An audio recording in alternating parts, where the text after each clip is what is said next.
آپ نے اکثر دیکھا ہوگا کہ جب بھی کوئی خطیب خطابت کر رہا ہوتا ہے تو اس میں عموماً جو بزرگ حضرات ہوتے ہیں وہ جب جنت کا ذکر ہو تو سبحان اللہ کہہ رہے ہوتے ہیں، اور جہنم کے ذکر پہ بھی سبحان اللہ کہہ رہے ہوتے ہیں۔ تو اس میں بعض اوقات جو خطیب ہوتے ہیں یا عام لوگ ہوتے ہیں وہ ان کو ڈانٹ ڈپٹ کر رہے ہوتے ہیں کہ آپ کو پتہ نہیں ہے کہ جب جنت کا ذکر آئے تو ہمیں سبحان اللہ کہنا چاہیے، اور جہنم کا ذکر آئے تو ہمیں استغفر اللہ کہنا چاہیے، پناہ مانگنی چاہیے۔ وہ اصل میں کیوں ایسا کہہ رہے ہوتے ہیں؟ جو انہوں نے سیکھا ہوتا ہے نا، جو کچھ ان کے پاس علم ہوتا ہے، اسی علم کی بنیاد پر ان کے ذہنوں کے اندر ایک بات ہوتی ہے کہ جب ذکر ہو نا رب کا،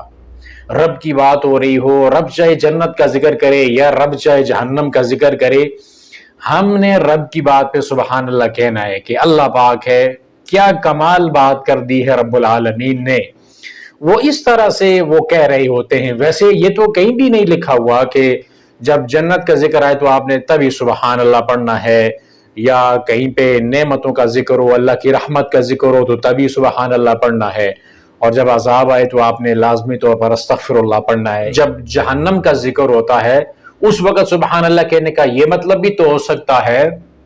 کہ میرے رب تو پاک ہے،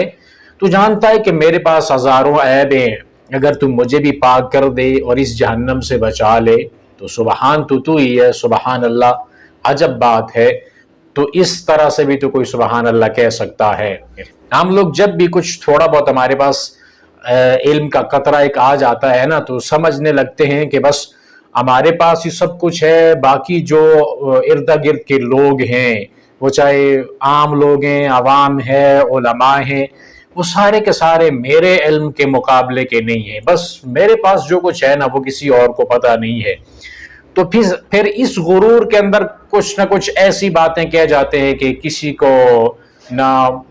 بزرگ کا احترام اور نہ بچے کا احترام، اور نہ ہی لوگوں کی ہم نفسیات کو سمجھنے کی کوشش کرتے ہیں۔ ایک انسان جس کی سیکھنے کی جو کیپیسٹی ہے اس حساب سے اس کے پاس جو بھی نالج ہے وہ اس حساب سے جو کچھ عمل کر رہا ہوتا ہے، ہم اس کو اس عمل کی وجہ سے کوس رہے ہوتے ہیں، حالانکہ یہ رویہ درست نہیں ہے۔ اکثر اوقات ایسا بھی ہوتا ہے کوئی بندہ جو مسجد کے اندر آتا ہے، وضو کرنے کا اس کو کبھی کبھار طریقہ نہیں ہے تو لوگ اس کو ڈانٹ رہے ہوتے ہیں، یار کیا اتنا بڑا آدمی ہو گیا تو وضو صحیح نہیں کر رہا، یہ تیرا طریقہ درست نہیں ہے۔ اب نہیں ہے، اس کو معلوم نہیں ہے، اس نے سیکھا نہیں ہے۔ جن لوگوں نے سیکھا ہے وہ کیا ماں کی پیٹ سے سیکھ کر دنیا کے اندر آئے تھے؟ انہوں نے تو کہیں سے سیکھا تھا طریقہ، تو تب بھی ان کا وضو اچھا ہوا ہے۔ وہ آج کہیں بولا بٹکا مسجد کے اندر آ گیا ہے، یا اس نے سیکھا نہیں ہے، یا اس کے پاس علم نہیں ہے، اپنی دنیا کے اندر کہیں مگن رہا، اب رب کی طرف آنے کی باری جب آئی تو آپ اس کے پیچھے لگنا شروع ہو جاتے ہیں۔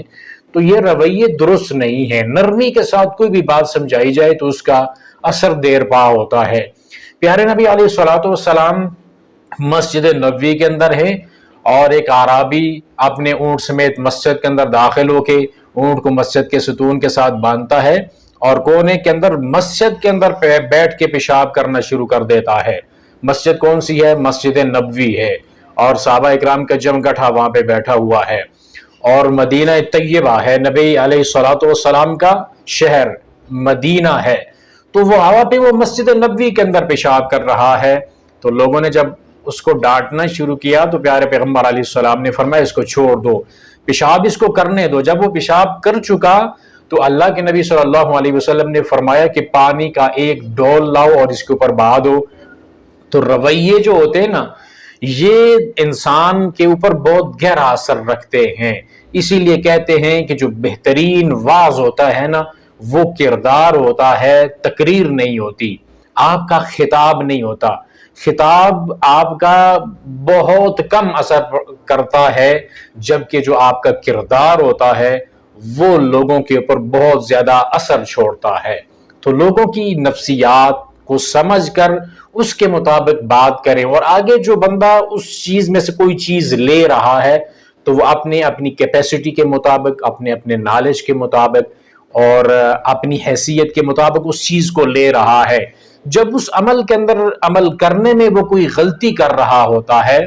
تو اس غلطی کو اس کی کیپیسٹی کے مطابق سمجھایا جائے۔ اب جو بچہ ہے وہ جب غلطی کرے گا تو اس کو سکھانے کا انداز کچھ اور ہے، جب جوان ہے تو اس کو سکھانے کا انداز کچھ اور ہے، بوڑھا ہے تو اس کے سکھانے کا انداز کچھ اور ہے۔ سارے کے سارے لوگ ایک ہی طرح کے طریقہ تدریس سے سیکھ نہیں پاتے، ہر ایک کا الگ الگ طریقہ ہوتا ہے اور اس طریقے کے مطابق ان کے ساتھ ڈیل کرنی پڑتی ہے، ان کو سمجھانا پڑتا ہے۔ اور جب بات سمجھ نہ پائیں وہ، یا اس میں سے ادھوری سمجھ ہو ان کی، یا بالکل آپ کی بات کے بالکل برعکس کوئی وہ مطلب نکال لیں اور اس کے مطابق وہ بات کرنے لگے، تو ان کو تسلی کے ساتھ، نرمی کے ساتھ، پیار اور محبت کے ساتھ سمجھانے کی ضرورت ہوتی ہے کہ آپ نے یہ جو سمجھ لیا ہے اس کا مطلب یہ والا نہیں ہے بلکہ اس کا مطلب کچھ اور ہے۔ بچہ ہے تو اس کو سکھانے کے لیے الگ سا انداز، بوڑھوں کے لیے الگ، جوانوں کے لیے الگ، اسی طرح اہل علم ہے ان کو سکھانے کا انداز کچھ اور ہوتا ہے، اور جس کے پاس علم نہیں ہے، بیچارہ سادہ آدمی ہے، اس کو سکھانے کا انداز بھی یکسر مختلف ہوتا ہے۔ تو لوگوں کو اپنے جو ہے علم، اپنے رویے، اپنے کردار، اور جو آپ نے اپنا دائرہ بنایا ہوا ہوتا ہے نا، اس دائرے کے اندر رہ کر لوگوں کو سمجھنے کی کوشش نہ کریں، بلکہ اس دائرے کے اندر سے کچھ اتنے چھید اور سوراخ تو ہونے چاہیے کہ جس سے باہر جان کر آپ ادھر ادھر کی دنیا کو دیکھ کر، ان کی نفسیات کو سمجھ کر، ان کے مزاج کو سمجھ کر آپ کوئی بات کریں یا ان کی سمجھ کے مطابق ان کو سمجھانے کی کوشش کریں،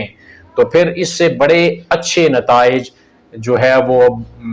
ہمارے پاس آئیں گے اور ہم اپنی بات کو اچھی طرح سے سمجھ پائیں گے۔ تو یہ جتنے بھی لوگ ہوتے ہیں نا، بچوں کے ساتھ، بڑوں کے ساتھ، جوانوں کے ساتھ، ان میں سے ہر ایک طبقہ کے لوگوں کے ساتھ الگ الگ مل کر بیٹھنا، ان سے ان کے رویے، مزاج اور ان کی عمر کے مطابق بات کر کے ان سے بات سمجھنے کی کوشش کرنا، اور ان کے اندر کے جو گہرائیاں ہیں ان کو سمجھنے کی کوشش کرنا، یہ بڑا ضروری ہوتا ہے۔ پھر اس حساب سے جو تربیت ہوتی ہے وہ تربیت ایسی ہوتی ہے کہ بہت دیر تک اثر رکھنے والی ہوتی ہے۔ تو جتنے بھی ٹیچر حضرات ہوتے ہیں، وہ ائمہ مساجد کی صورت میں ہوں یا اسکول و کالج یونیورسٹی کے اندر ہوں، یا عام معاشرے کے اندر جن لوگوں نے بیڑا اٹھایا ہوا ہے لوگوں کی اصلاح کا، ان کے لیے بہت ضروری ہے لوگوں کے مزاج اور رویوں کو سمجھنا، اور پھر ان کے اس مزاج کے مطابق یا ان کی طلب کے مطابق علم حاصل کرنا، اور اس حساب سے ایسے آسان فہم انداز کے اندر وہ بات ان کے سامنے پیش کرنا کہ جس سے وہ لوگ سمجھ سکیں اور اس سے کچھ نتیجہ ہمیں حاصل ہو سکے، تاکہ جو ہم مقصد چاہ رہے ہیں اصلاح کا وہ حل ہو پائے۔